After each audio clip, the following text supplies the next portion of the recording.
Hey everyone, it's therealdaemonion here. I have another sound design development diary, as promised.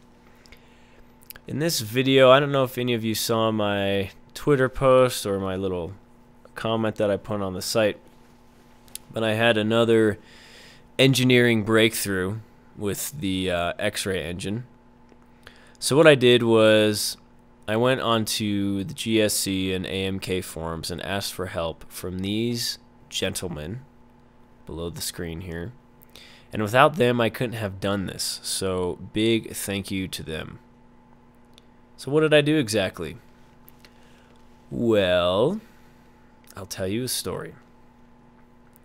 So one day I was digging around in the LTX files in the game, and specifically I was looking at the LTX files for the weapons, and in every weapon in the game has an LTX file which has parameters inside of it that tells the game how to behave when certain weapons are used. So, you know, for the Makarov, it tells the game which animation to use, which texture to use, which model to use, and also there's a spot that tells the game where to play the sound for reloading, holstering, and more importantly for shooting. So the actor, which is the player, which is you, and the NPCs all share the same configuration files for the weapons. So the config file for the AKS in the picture here is the same one that the artificial intelligence uses. So I got to thinking, if I could somehow get the game to differentiate between the actor's gun and the NPC's weapons, then perhaps I could tell the game to use a different audio file for when the actor is shooting and for when the NPCs are shooting. The reason I wanted to do that was because guns do not sound the same at different distances, in different perspectives. What you hear firing from the first-person perspective is much different than what you hear from someone firing 100 meters from you. And the way the game handles this now is, if you can see that military guy standing way back there, he uses the same sound file, but all it does is it calculates how far away he is from your ears and then lowers the volume. That's it. It doesn't dynamically alter it in any way. And while dynamically altering the audio is way past my abilities and probably what the engine is capable of, I was able to get the engine to differentiate between when it's the actor firing and when it's the NPCs firing. So that means I can now have the game play audio files for you to hear when you are firing your guns in the first-person perspective, and for you to hear in the third-person perspective when the NPCs are shooting around you. And this is important because I can make them sound totally different. It won't be super drastic in terms of like the caliber, but in terms of reverberation and echo, power, like the low frequency stuff, mechanical noises like the bolt cycling, the trigger resetting, things like that, I can really brighten up and texture the first-person perspective weapon audio in a way that wouldn't be appropriate for you to hear from an NPC firing at you from 200 meters away.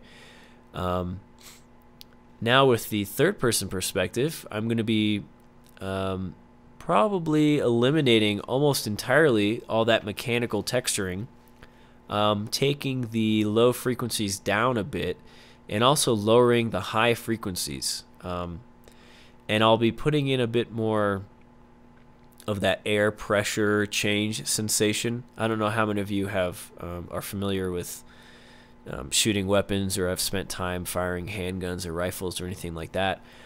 But when someone next to you fires a gun, you can feel the air pressure change around you. It's a really intrusive thing, and now that I can have different audio for the player and for the NPCs when they're firing their guns, I can now more accurately capture that. It won't be able to be as dynamic as something like, say, Battlefield 3, but it's still going to be a huge step from what the game engine initially had. Also, there's one more thing I'm working on which I haven't gotten to work yet, but there's also the potential for me to make this the first-person weapon audio in stereo as opposed to mono. I know I had mentioned in my other dev diary that I got stereo audio working in S.T.A.L.K.E.R, which is true. It now works. But the engine uses mono sounds as a way to pinpoint where things are coming from.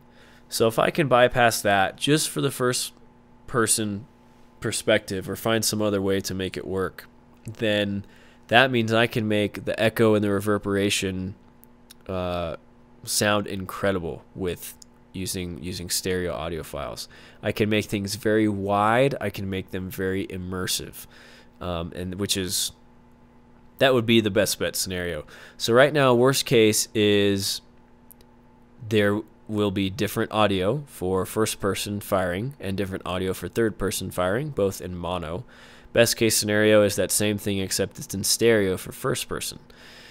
I'll keep you guys posted on that. But that's pretty much it. I just wanted to share that with you, and once I get around to recording the weapon audio for L.U.R.K, I'm going to have some really fun, really cool videos for you guys. You'll be able to see me not only capture that audio, but also edit it into first-person perspective and third-person perspective variants, which I am super excited about. So once again, thank you to these gentlemen here, and I'll post some of the code on the page, so you guys can see what it looks like. It's nothing too crazy, but you know, if you're curious, you can look at it. And if anyone has any questions, comments, things like that, you can send me an email. You can put it on my Twitter page. You can put a comment on my ModDB blog. You can put something on this page, on the L.U.R.K page. A bunch of ways to contact me, so take advantage of that. I will do my best to answer any questions from you guys, specifically regarding audio, and look forward to my next update. Take care.